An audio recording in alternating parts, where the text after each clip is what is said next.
sejak Nabi Muhammad SAW menerima wahyu pertama. Beliau telah banyak mengalami penderitaan, penganiayaan, dan kesedihan yang tiada usai. Maka di suatu malam yang tak terduga, Allah Subhanahu wa Ta'ala mengutus malaikat Jibril dan malaikat Mikail menjemput Nabi Muhammad SAW untuk melakukan perjalanan yang luar biasa, perjalanan yang tak akan pernah dicapai oleh seorang pun di muka bumi. Malam itu menjadi malam yang akan dikenang sepanjang masa di langit maupun di bumi.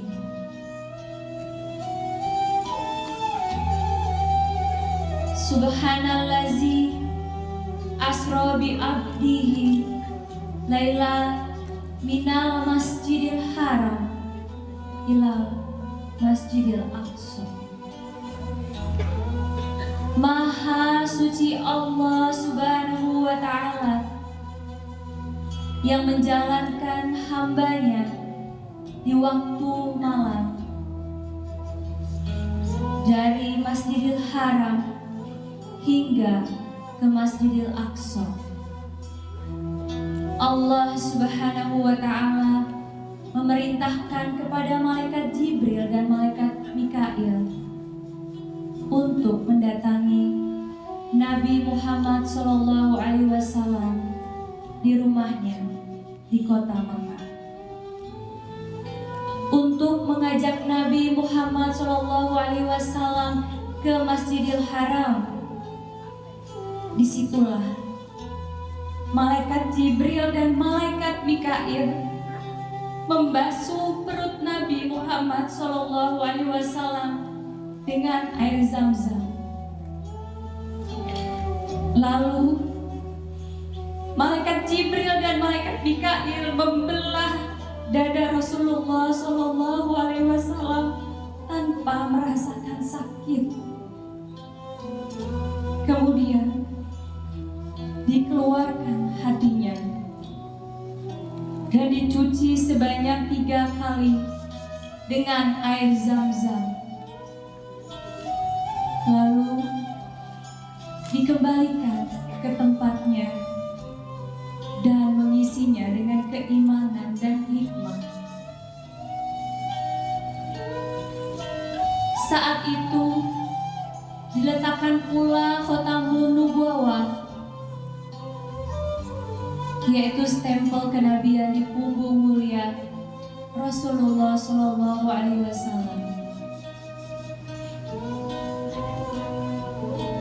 Kemudian malaikat Jibril mengajak Nabi Muhammad SAW ke sumur Zam-Zam yang telah dicampur air Kautsar untuk berwudu. Lalu Nabi keluar dari Masjidil Haram dengan mengendarai burung yang telah diutus Allah Subhanahu wa Ta'ala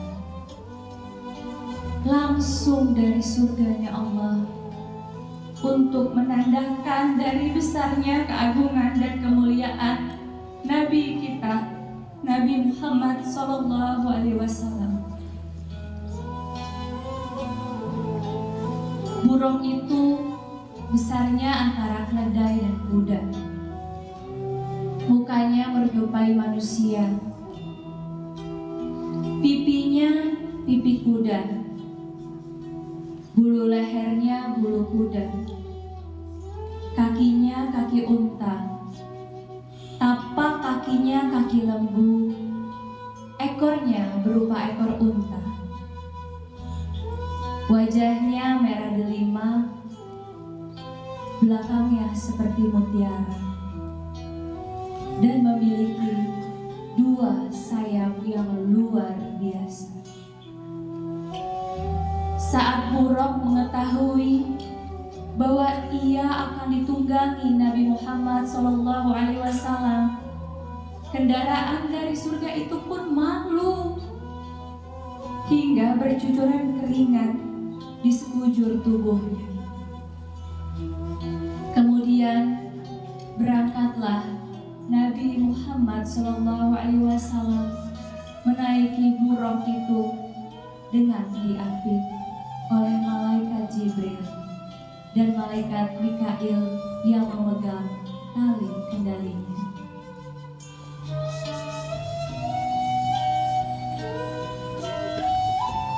Ketika sampai Nabi Muhammad SAW pada persinggahan pertama, malaikat Jibril berkata, "Duhai Muhammad, lakukanlah sholat 2 rakaat. Dan inilah Madinah, tempat yang akan menjadi tempat tujuan hijrahmu." Maka setelah melaksanakan sholat, Nabi pun menaiki Buraq dan melanjutkan perjalanannya.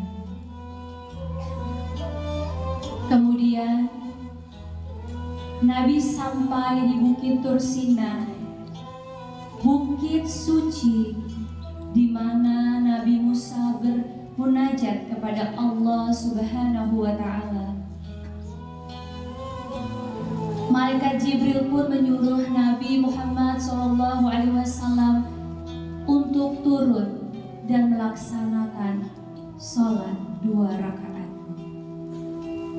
Maka setelah Nabi melaksanakan sholat, Nabi Muhammad SAW pun melanjutkan perjalanannya. Sebelum Nabi tiba di Masjidil Aqsa, Nabi pun berhenti dan kembali diperintahkan untuk sholat di Baitullah, yaitu daerah tempat Nabi Isa dilahirkan. Allahumma sholli ala Sayyidina Muhammad.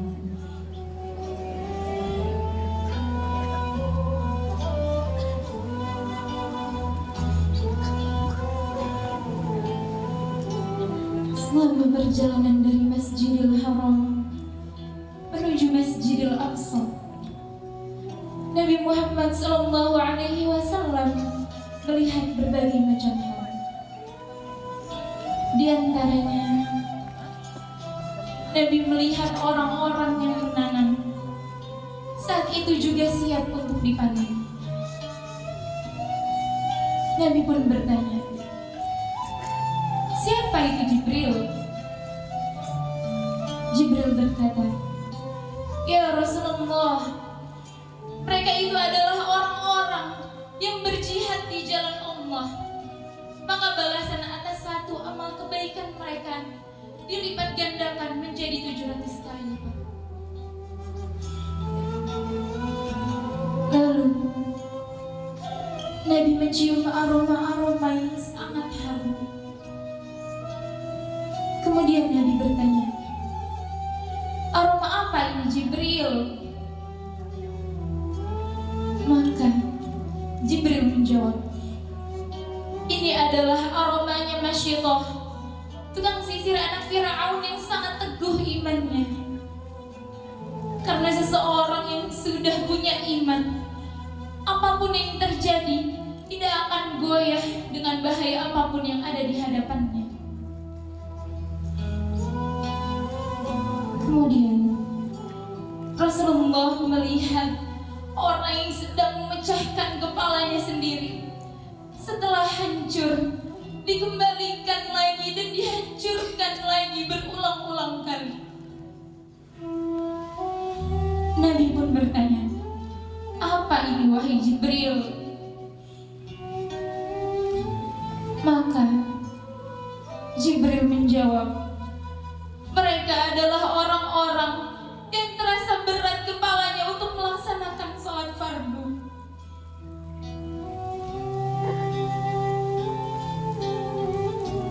Kemudian Nabi melihat orang yang memakai baju dengan penuh tambalan di depan dan di belakangnya, dan orang itu memakan buah zakum. Nabi pun bertanya, siapa mereka wahai Jibril? Maka malaikat Jibril menjawab, mereka adalah orang-orang yang tidak mau menunaikan zakat. Selanjutnya Nabi Muhammad SAW melanjutkan perjalanannya, dan beliau melihat orang yang dihadapkan daging matang dan daging busuk di hadapannya, tetapi mereka lebih memilih daging yang busuk. Nabi pun bertanya, siapa mereka wahai Jibril? Maka malaikat Jibril menjawab, mereka adalah orang yang sudah memiliki pasangan yang halal baginya, namun mereka justru lebih suka dengan yang haram baginya. Kemudian Rasulullah melihat seseorang yang sedang berenang di sungai darah sambil menelan batu-batu yang ada di dalamnya. Nabi pun bertanya, siapa mereka wahai Jibril? Maka malaikat Jibril menjawab, mereka adalah orang-orang yang suka memakan harta riba.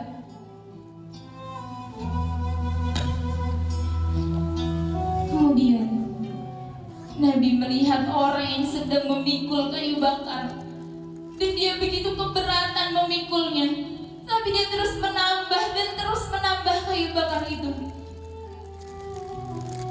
Nabi pun bertanya, siapa mereka wahai Jibril? Maka malaikat Jibril menjawab, mereka adalah orang-orang dari umatmu yang mendapatkan amanah dari orang lain. Sebenarnya dia sudah tak sanggup menerimanya, namun dia terus menerima amanah-amanah yang lainnya.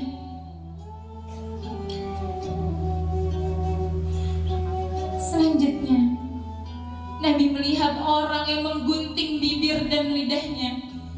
Setiap digunting kembali lagi utuh, dan terus berulang. Tak akan pernah lelah mereka menyiksa diri mereka sendiri.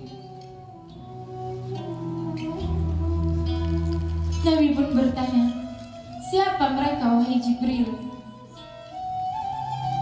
Maka malaikat Jibril menjawab, mereka adalah orang-orang yang suka menyampaikan berita bohong, menebar kebencian, menyampaikan hal-hal yang salah berupa fitnah dan provokasi. Mereka juga adalah orang-orang yang suka menyampaikan seruan kebaikan, tetapi mereka tak pernah melakukan apa yang mereka serukan. Kemudian Nabi juga melihat orang yang memiliki kuku-kuku yang panjang terbuat dari timah, dan mereka gunakan kuku itu untuk mencakar wajahnya sampai ke dadanya. Nabi bertanya, siapa mereka wahai Jibril?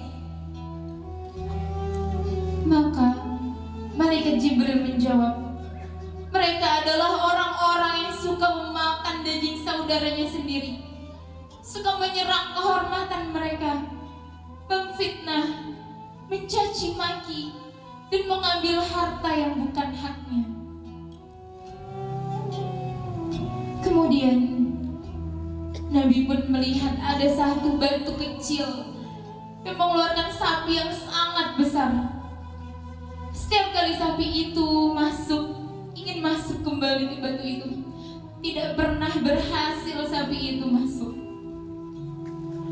Nabi pun bertanya, apa itu wahai Jibril? Maka malaikat Jibril menjawab, itu adalah perumpamaan orang-orang dari umatmu yang suka berkata besar dan mereka menyesali kata-katanya itu. Allahumma salli ala sayyidina wa syafi'ina Muhammadin wa ala alihi wa sahbihi wa sallim waj'alna min akhyari ummatihi wa min ahli syafa'atihi birahmatika ya arhamar rahim.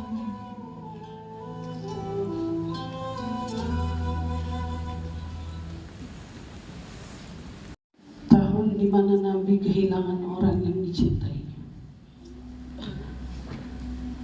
kehilangan paman yang mendukungnya, kehilangan istri yang mendampingi perjuangan dakwahnya. Tak mungkin tahun itu menjadi tahun kesedihan kalau kesedihan itu tidak begitu memukul Nabi kita Muhammad.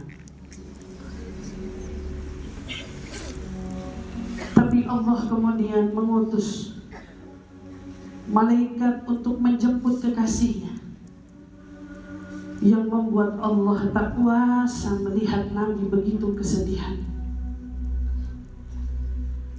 Itulah kekasih.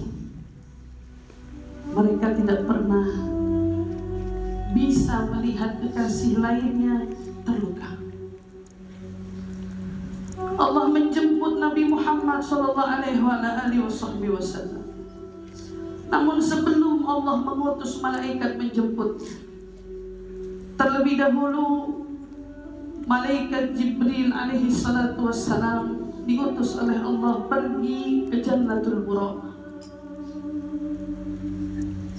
Malaikat Jibril diutus oleh Allah Subhanahu wa taala untuk sampai ke satu surga di mana isi dari surga itu adalah buraq.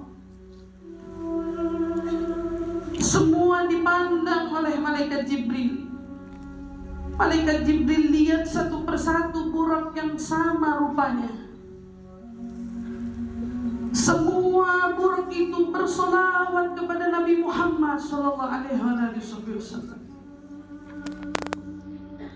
Buraq-buraq tersebut berjejer dengan rapinya seraya berharap agar mereka menjadi salah satu tunggangan yang dipilih untuk menjadi tunggangan Nabi Muhammad. Tapi di tengah-tengah malaikat Jibril melihat buraq-buraq yang bergembira dan bersukacita, seraya tersenyum diiringi dengan terus-menerus bersalawat kepada Nabi Muhammad. Tapi tiba-tiba di ujung sana ada buraq yang sedang menepi kesendirian. Buraq itu menangis tiada henti, sehingga membuat malaikat Jibril bingung, heran. Mengapa di antara buraq yang hari ini bersukacita, namun hanya kau satu-satunya buraq yang kudapati menangis sejadi-jadinya? Kemudian buraq itu berkata, saat aku mendengar pertama kali Allah ciptakan kita, Allah berkata, kalian akan menjadi salah satu tunggangan Nabi Muhammad. Di antara sekian banyak buraq, hanya aku yang merasa diriku tak layak menjadi tunggangan Nabi Muhammad. Satu-satunya buraq yang merasa dia tidak pantas menjadi tunggangan Nabi Muhammad. Tetapi hatiku dirundung rindu kepada Nabi sejak pertama kali aku dengar bahwa salah satu di antara kami akan menjadi tunggangan Nabi Muhammad. Tak kupungkiri, aku pun ingin menjadi salah satu dari mereka. Tapi apa daya, aku tak pantas. Aku merasa tak pantas menjadi tunggangan manusia yang paling mulia.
وجعلنا من خيار أمته ومن أهل شفاعته برحمتك يا أرحم الراحمين.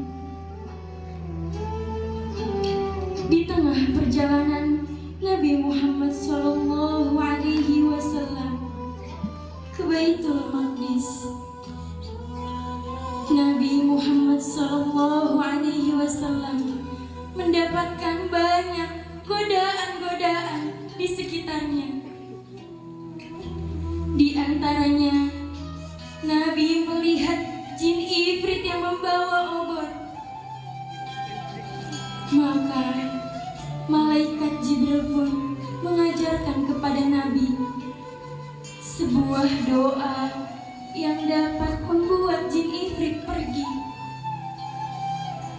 A'udzu biwajhillahil karim wa bi kalimatillahi tammati allati la yujawizuhunna barrun wa la fajirun min syarri ma yanzilu minas sama wa min syarri ma ya'ruju fiha wa min syarri ma dhara'a fil ard wa min syarri ma yakhruju minha wa min fitanil laili wan nahar wa min tariqil lail wan nahar illa tariqan yatruku bi khairin ya Rahman.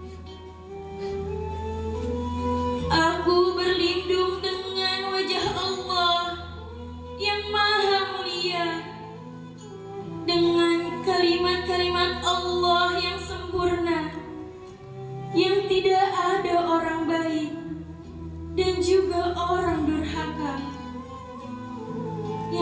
melampauinya. Dari kejahatan yang turun dari langit dan kejahatan yang naik ke langit, dari kejahatan apa saja yang masuk ke bumi dan kejahatan apapun yang keluar dari bumi, dari fitnah-fitnah di waktu malam hari dan waktu siang hari, dari bencana-bencana di waktu malam hari dan juga siang hari, kecuali bencana yang datang dengan kebaikan, wahai Zat yang Maha Penyayang.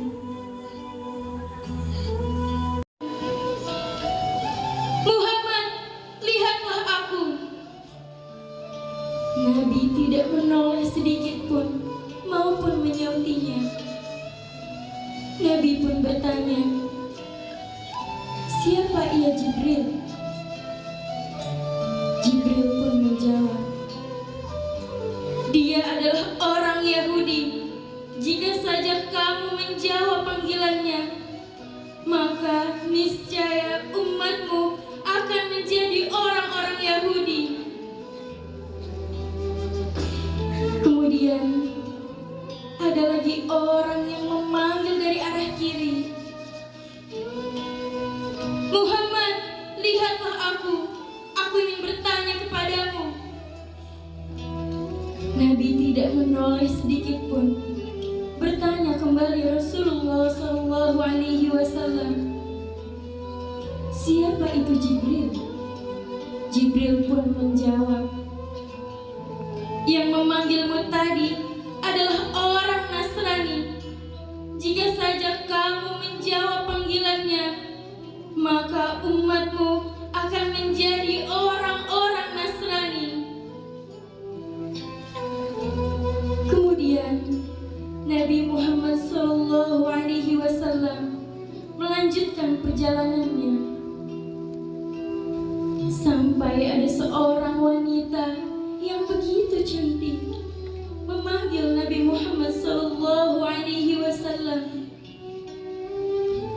Muhammad, lihatlah aku yang bertanya kepadamu. Nabi tidak menoleh kepadanya, kemudian bertanya, siapa itu Jibril? Jibril pun menjawab, itu adalah perumpamaan dunia. Jika saja kamu menjawab panggilannya, maka umatmu akan lebih memilih dunia daripada akhirat. Kemudian Nabi melanjutkan perjalanannya sampai ada seorang laki-laki tua renta memanggil Nabi Muhammad SAW, kemarilah Muhammad, kemarilah.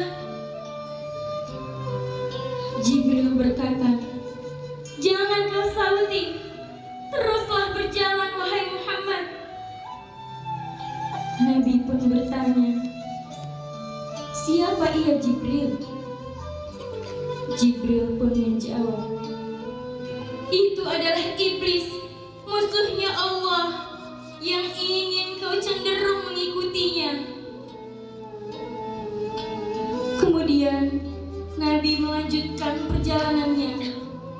Kali ini ada seorang perempuan tua renta memanggil Nabi Muhammad SAW. Nabi pun terus berjalan, tidak menoleh sedikit pun ke arahnya. Nabi bertanya, siapa itu wahai Jibril? Jibril pun menjawab, itu adalah perumpamaan dunia yang sudah tua. Kemudian Jibril pun membawakan wadah, yang satu berisi arak dan yang satu berisi susu. Maka Nabi Muhammad SAW memilih susu. malaikat Jibril, engkau telah memilih yang fitrah. Jika saja engkau memilih Arab, maka umatmu akan melakukan sesuatu yang sia-sia, dan mereka tidak ada yang mengikutimu kecuali hanya sedikit saja.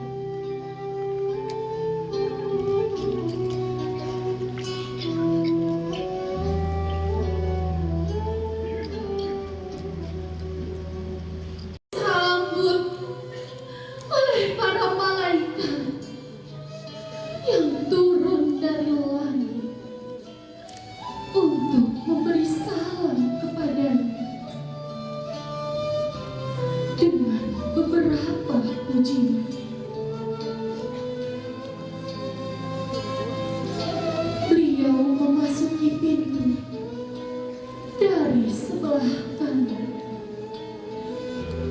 Turunlah beliau dari buruk dan menambatkan ikatan tali di dekat pintu masjid, tempat di mana para nabi menambatkan binatang kendaraan mereka.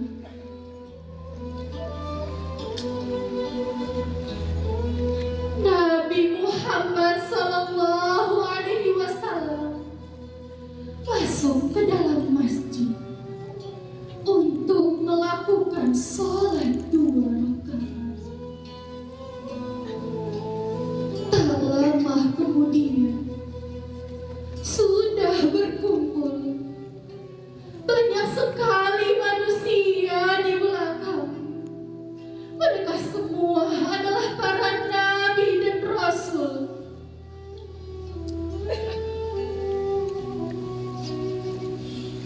Diserukan azan oleh para malaikat.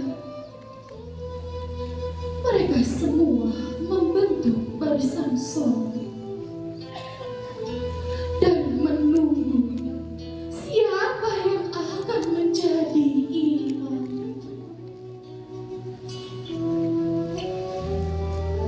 Kemudian malaikat Jibril berkata, malaikat Jibril menarik tangan Nabi yang mulia seraya memberi isyarat agar beliau maju sebagai imam. Imam bagi para anbiya. Maka Nabi pun sholat di Masjidil Aqsa, menjadi imam mereka.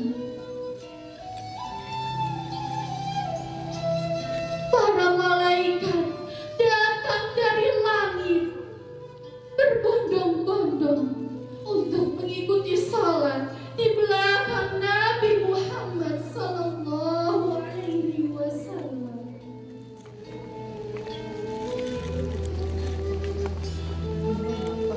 Setelah selesai salat,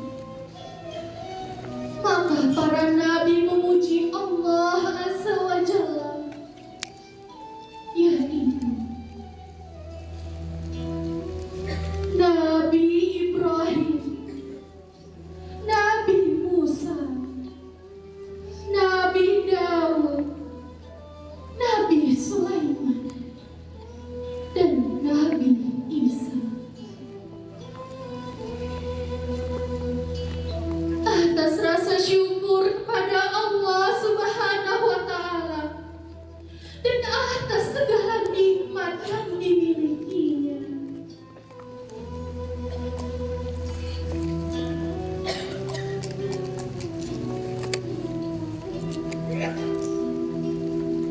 Nabi Muhammad Sallallahu Alaihi Wasallam pun ikut memuji Allah Subhanahu wa Ta'ala dan berkata,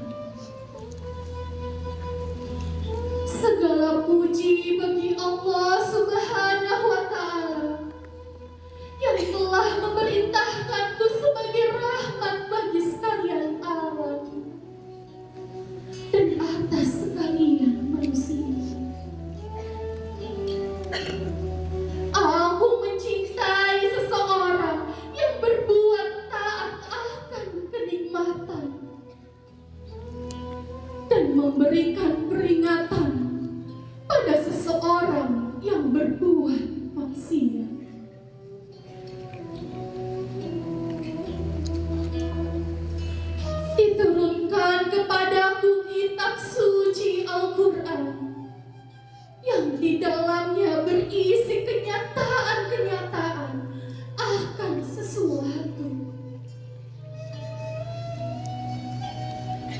menjadikan kelebihan pada umatku daripada umat yang lain. Meluaskan dadaku, mengampuni dosaku, dan meninggikan sebutan namaku, dan menjadikan aku yang termulia, penutup para nabi.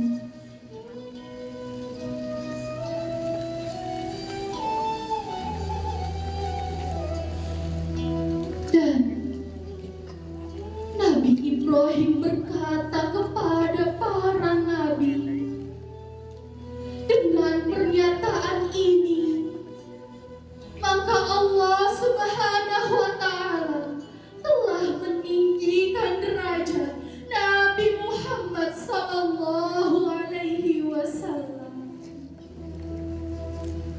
melebihi kita semua.